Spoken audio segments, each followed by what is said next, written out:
ഒരുപാട് മുമ്പ് ശശിധരൻ സാറ് ഒരു കോളേജിലൊരു പ്രോഗ്രാമിന് പോയി. ആ പ്രോഗ്രാമിൽ ഒരു പയ്യൻ എഴുന്നേറ്റ് നിന്നിട്ട് ചോദിച്ചു, ലോകം മുഴുവൻ ദി മാൻ ഓഫ് വൊക്കാബുലറി എന്നറിയപ്പെടുന്ന സാറിന് ഞങ്ങൾക്ക് എന്നെന്നും ഓർത്തിരിക്കാൻ പറ്റുന്ന ഒരു വാക്ക് പറഞ്ഞു തരാമോ? ഇതാണ് ആ പയ്യൻ ചോദിച്ചത്. ആ സമയം അദ്ദേഹം പറഞ്ഞൊരു മറുപടി, ഞാൻ നിങ്ങൾക്കൊരു വാക്ക് പറഞ്ഞുതരാം. Most powerful and simplest word, read. ഇത്രത്തോളം ഇമ്പോർട്ടൻസ് ഉള്ള റീഡിംഗ് എന്ന് പറഞ്ഞ ഹാബിറ്റ് നമ്മുടെ ലൈഫിൽ എങ്ങനെ കൊണ്ടുവരാമെന്നാണ് ഇന്നത്തെ ഈ ഒരു വീഡിയോയിലൂടെ ഞാൻ ഉദ്ദേശിക്കുന്നത്. നമ്മുടെ ചാനൽ പ്രധാനമായിട്ടും 2 വീഡിയോസാണ് വരുന്നത്. ഒന്ന്, ഞാൻ വായിച്ച പുസ്തകങ്ങൾ പരിചയപ്പെടുത്തുക. 2, ഞാൻ ചെയ്യുന്ന പോഡ്കാസ്റ്റുകൾ. ഈ പുസ്തകങ്ങൾ പരിചയപ്പെടുത്തുക എന്ന് പറയുന്നത് ആദ്യം നിങ്ങളിൽ പുസ്തകം വായിക്കുന്നൊരു ശീലം ഉണ്ടാക്കിയെടുക്കണം. അതിനെക്കൊണ്ടാണ് ഈ ഒരു വീഡിയോ ചെയ്യുന്നത്. ഓക്കെ, സോ നമ്മൾ ഈ ഒരു പുസ്തകം വായിക്കുന്നത് ഒരു ഡെയിലി ഹാബിറ്റിലേക്ക്, നമ്മുടെ റൂട്ടീനിലേക്ക് കൊണ്ടുവരിക എന്ന് പറയുന്നത് പുതിയൊരു ശീലം നമ്മുടെ ലൈഫിലേക്ക് വരികയാണ് അല്ലേ. പുതിയൊരു ശീലം വരുന്ന സമയത്ത് അതിന് പ്രോപ്പർ ടെക്നിക്ക് കാര്യങ്ങൾ യൂസ് ചെയ്തിട്ടില്ല എന്നുണ്ടെങ്കിൽ എന്തായാലും 2-3 ദിവസം കൂടെ അത് സ്റ്റോപ്പ് ചെയ്യും. സോ പ്രോപ്പർ ടെക്നിക്സ് യൂസ് ചെയ്തിട്ട് നമ്മൾ ചെയ്യുകയാണെന്നുണ്ടെങ്കിൽ നമുക്ക് പുസ്തകം വായന എന്ന് പറയുന്നത് നമ്മുടെ ലൈഫിൻ്റെ ഒരു ഭാഗമാക്കി മാറ്റാൻ പറ്റും. സോ അങ്ങനെ നമുക്ക് യൂസ് ചെയ്യാൻ പറ്റുന്ന കുറച്ച് ടെക്നിക്സ് ആണ് എന്താക്കാൻ പോകുന്നത് ഇന്നത്തെ ഈ വീഡിയോയിലൂടെ നിങ്ങൾക്ക് പറഞ്ഞു തരാൻ പോകുന്നത്. നമ്മുടെ ആദ്യത്തെ ടെക്നിക്ക് എന്ന് പറയുന്നത്, നിങ്ങൾ എപ്പോഴും പുസ്തകങ്ങൾ വായിക്കാൻ വേണ്ടി ചൂസ് ചെയ്യുന്ന സമയത്ത്, നിങ്ങൾ ആദ്യമായിട്ട് വായിക്കുന്ന ഒരാളാണെന്നുണ്ടെങ്കിൽ നിങ്ങൾ പുസ്തകം ചൂസ് ചെയ്യുന്ന സമയത്ത് ഏറ്റവും ഷോർട്ടസ്റ്റ് ആയിട്ടുള്ള പുസ്തകങ്ങൾ വായിക്കുക, ഏറ്റവും കുറഞ്ഞ പേജുകളുള്ള പുസ്തകങ്ങൾ വായിക്കുക, ബിലോ 100 ഒക്കെ ആയിട്ടുള്ള.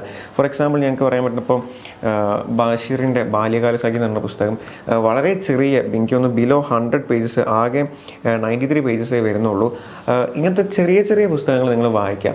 ഇതെന്താണെന്ന് വെച്ചാൽ, നിങ്ങൾ ഒരു പുസ്തകം എടുക്കുന്ന സ്റ്റാർട്ടിങ്ങിൽ ഒരു ചെറിയ പുസ്തകം എടുത്ത് വായിച്ച് തുടങ്ങി കഴിഞ്ഞാൽ ആ പുസ്തകം എത്രത്തോളം ചെറുതാണോ അത്രത്തോളം പെട്ടെന്ന് നിങ്ങൾ ആ ഒരു പുസ്തകം വായിച്ച് കഴിയും. അങ്ങനെ പെട്ടെന്ന് നിങ്ങൾ വായിച്ച് കഴിയുന്ന സമയത്ത് നിങ്ങളുടെ ഉള്ളിലൊരു ഫീൽ വരും, ഞാൻ ആ ഒരു പുസ്തകം കംപ്ലീറ്റ് ചെയ്ത് പിന്നെ അടുത്ത പുസ്തകം എനിക്ക് സ്റ്റാർട്ട് ചെയ്യാം. അങ്ങനെ ആ ഒരു ഫീൽ നമ്മൾ ഉള്ളിൽ വരും. നേരെ മറിച്ച് നിങ്ങൾ ആദ്യം തന്നെ വലിയ വലിയ റിവ്യൂ ഉള്ള പുസ്തകങ്ങളൊക്കെ എടുത്ത് വായിക്കുകയാണെങ്കിൽ ഒരുപാട് പേജസ്, ഒരുപാട് കോണ്ടന്റ് ഉണ്ടാവും. അത് ഫുള്ള് വായിച്ച് കഴിഞ്ഞ് ചിലപ്പോൾ നിങ്ങൾക്ക് എന്താക്കാൻ പറ്റില്ല, തീർന്നു വരില്ല.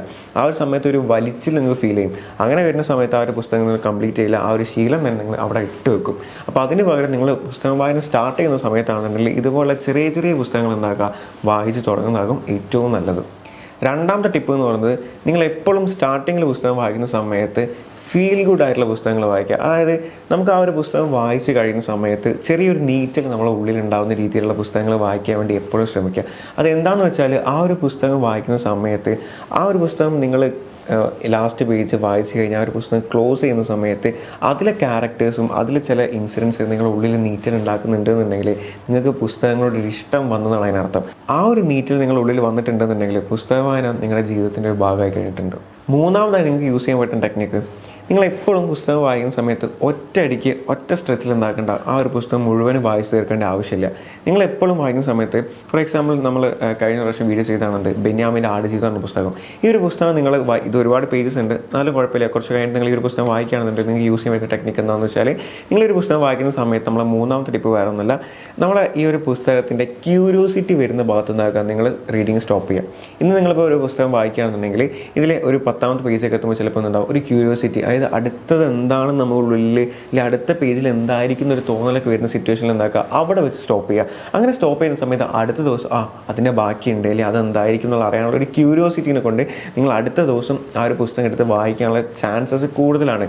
ഇത് കണ്ടിന്യൂ ചെയ്ത് നിങ്ങൾ പോകുകയാണെന്നുണ്ടെങ്കിൽ നിങ്ങൾക്ക് എന്താക്കാൻ പറ്റും, റെഗുലറായിട്ട് ഈ ഒരു ശീലം കണ്ടിന്യൂ ചെയ്ത് പോകുകയാണെന്നുണ്ടെങ്കിൽ ആ ഒരു ക്യൂരിയോസിറ്റി വെച്ച് സ്റ്റോപ്പ് ചെയ്തിട്ട് പിറ്റേ ദിവസം ആ ഒരു ക്യൂരിയോസിറ്റി എന്താണെന്ന് അറിയാൻ വേണ്ടിയിട്ട് റീഡ് ചെയ്യുന്ന ആ ഒരു ശീലം കൊണ്ടുവരികയാണെന്നുണ്ടെങ്കിൽ പുസ്തക വായന എന്താക്കാൻ പറ്റും, നിങ്ങളുടെ ലൈഫിൻ്റെ ഒരു ഭാഗമാക്കി മാറ്റാൻ പറ്റും. നാലാമതായിട്ട്, നമ്മുടെ എല്ലാ ശീലം, ഈ പുസ്തക വായന എന്നല്ല, നമ്മുടെ ലൈഫിൽ എന്തൊരു ശീലം നമ്മൾ കൊണ്ടുവരാണെന്നുണ്ടെങ്കിലും അത് നമ്മുടെ ലൈഫിൻ്റെ ഭാഗമാക്കി മാറ്റാൻ വേണ്ടിയിട്ട് നമുക്കൊരു കാര്യം ചെയ്യാൻ പറ്റും.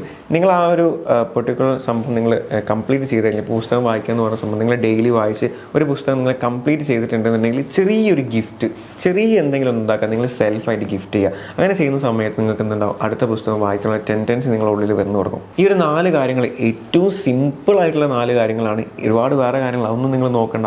ഏറ്റവും സിമ്പിളായിട്ടുള്ള ഈ ഒരു 4 കാര്യങ്ങൾ നിങ്ങൾ ശ്രദ്ധിച്ചാൽ തന്നെ നിങ്ങൾക്ക് പുസ്തക വായന നിങ്ങളുടെ ലൈഫിൻ്റെ ഒരു ഭാഗമാക്കി മാറ്റാൻ പറ്റും. ഒന്ന് ആലോചിച്ച് നോക്കിയാൽ മതി, നിങ്ങളൊന്ന് പുറത്ത് പോയിട്ട് ഭക്ഷണം കഴിക്കുന്ന ആ ഒരു പൈസ മതി നമുക്കൊരൊറ്റ പുസ്തകം വാങ്ങാൻ. ചിലപ്പോൾ നമ്മുടെ ലൈഫ് തന്നെ മാറ്റി മറിക്കാൻ പോകുന്ന പല കാര്യങ്ങളും നിങ്ങൾക്ക് ആ ഒരു പുസ്തകത്തിൽ നിന്ന് കിട്ടിയെന്ന് വരും. അങ്ങനെയുള്ള ആ ഒരു ചെറിയ ഇൻവെസ്റ്റ്മെൻറ്റ് ഇപ്പം നിങ്ങളുടെ ലൈഫിൽ ഇടുകയാണെന്നുണ്ടെങ്കിൽ നിങ്ങൾക്ക് ഭാവിയിലേക്ക് ഒരുപാട് മാറ്റങ്ങൾ കൊണ്ടുവരാൻ നിങ്ങളെ ഹെൽപ്പ് ചെയ്യുന്നുണ്ട്. ആൻഡ് ഫൈനലി, എന്തായാലും നിങ്ങളുടെ എല്ലാവരുടെയും വീട്ടിൽ ഏതെങ്കിലും ഒരു മൂലക്കൽ എന്നോ ആഗ്രഹിച്ച് നിങ്ങൾ വാങ്ങിയൊരു പുസ്തകം ഉണ്ടാവും. ഒരു ഷെൽഫിൽ ചിലപ്പോൾ നിങ്ങൾ വായിച്ചിട്ട് 1-2 പേജ് വായിച്ച് അവിടെ മൂലക്കൽ വെച്ച ഒരു പുസ്തകം ഉണ്ടാവും. എല്ലാവരുടെ വീട്ടിലുണ്ടാവും.